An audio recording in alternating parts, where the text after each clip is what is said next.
Halo teman-teman semua, Assalamualaikum warahmatullahi wabarakatuh. Di sini saya akan merefleksikan pembelajaran melalui digital storytelling. Saya Tria Putri Pamungkas, mahasiswa PPG, Prodi PGSD kelas C. Tugas aksi nyata topik 5 pada mata kuliah literasi lintas mata pelajaran. Pengalaman kita dalam mengembangkan kemampuan literasi seperti kemampuan berbicara, mendengarkan, membaca, menulis, ataupun kemampuan berkomunikasi bisa kita ceritakan dalam bentuk naratif literasi. Melalui naratif literasi, kita bisa memahami makna literasi dalam pengalaman kita dan menilai cara pandang serta keyakinan kita tentang literasi. Dengan refleksi ini, saya bisa melihat bias yang ada dalam sebuah teks naratif dan pemahaman orang lain. Saya juga belajar untuk mempertanyakan asumsi yang ada dalam sebuah cerita dan mempertimbangkan sudut pandang orang lain. Selain itu, saya dapat menghubungkan cerita dengan pengalaman saya sendiri atau situasi dalam kehidupan nyata dengan konteks sosial yang lebih luas.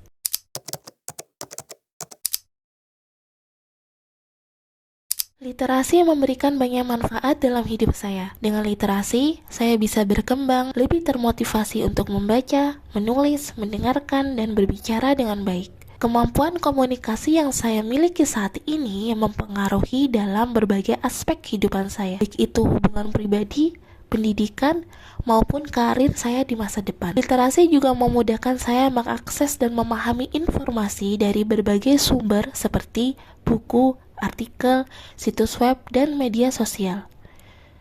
Ini membuat saya ingin terus belajar dan memahami dunia dengan lebih baik untuk mengambil keputusan yang lebih tepat. Literasi adalah dasar utama dalam pendidikan, karena kemampuan membaca dan menulis sangat penting untuk memahami pelajaran, menyelesaikan tugas, dan meraih kesuksesan. Literasi juga membantu saya menjadi lebih mandiri, karena saya bisa memahami petunjuk atau informasi penting dalam mengelola kehidupan sehari-hari dan membuat keputusan yang tepat. Jadi, literasi bukan hanya tentang membaca dan menulis, tetapi juga tentang keterampilan penting untuk kehidupan dan kesuksesan.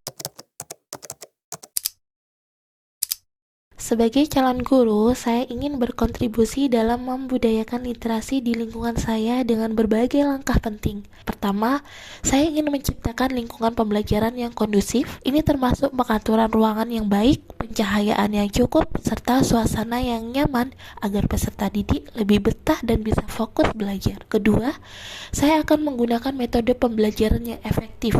Karena metode yang tepat dapat membantu peserta didik memahami materi dengan mudah dan mengaplikasinya dalam kehidupan sehari-hari. Terakhir, saya ingin meningkatkan kemampuan berpikir kritis dan kreatif pada peserta didik. Caranya dengan memberikan tugas atau proyek yang menantang bagi mereka untuk berpikir kritis, serta memberikan ruang bagi mereka untuk berpendapat dan berdiskusi tentang sebuah topik pembelajaran. Sebagai seorang guru, kontribusi terhadap lingkungan sekitar dalam meningkatkan literasi dapat dilakukan dengan beberapa cara. Yang pertama, saya bisa membagikan pengetahuan saya, bisa dalam bentuk pembelajaran, buku, artikel, atau materi bacaan lainnya kepada orang-orang di sekitar saya, terutama bagi mereka yang mungkin kesulitan dalam mendapatkan akses ke sumber literasi. Kedua, saya bisa menjadi panutan dengan memberikan contoh yang baik, seperti menjadi pembaca yang rajin dan menunjukkan bahwa membaca itu menyenangkan dan bermanfaat. Ini bisa saya lakukan di depan anak-anak, teman-teman, atau keluarga di sekitar saya. Ketiga, saya bisa mengajarkan keterampilan membaca dan menulis, misalnya dengan memberikan bantuan atau pelatihan kepada mereka yang membutuhkan sesuai kemampuan saya. Kegiatan ini dapat dilakukan melalui program sukarelawan di perpustakaan, pusat komunitas, atau lembaga pendidikan. Melalui kontribusi-kontribusi ini, saya bisa membantu meningkatkan literasi di lingkungan sekitar dan memberikan manfaat yang berkelanjutan untuk masyarakat. Kesimpulannya, literasi adalah dasar utama dan sangat penting dalam kehidupan sehari-hari. Literasi mempengaruhi banyak aspek kehidupan dan memberikan pondasi yang kuat untuk kesuksesan di berbagai bidang. Terima kasih, itu saja pembahasan kita kali ini. Semoga bermanfaat. Wassalamualaikum warahmatullahi wabarakatuh.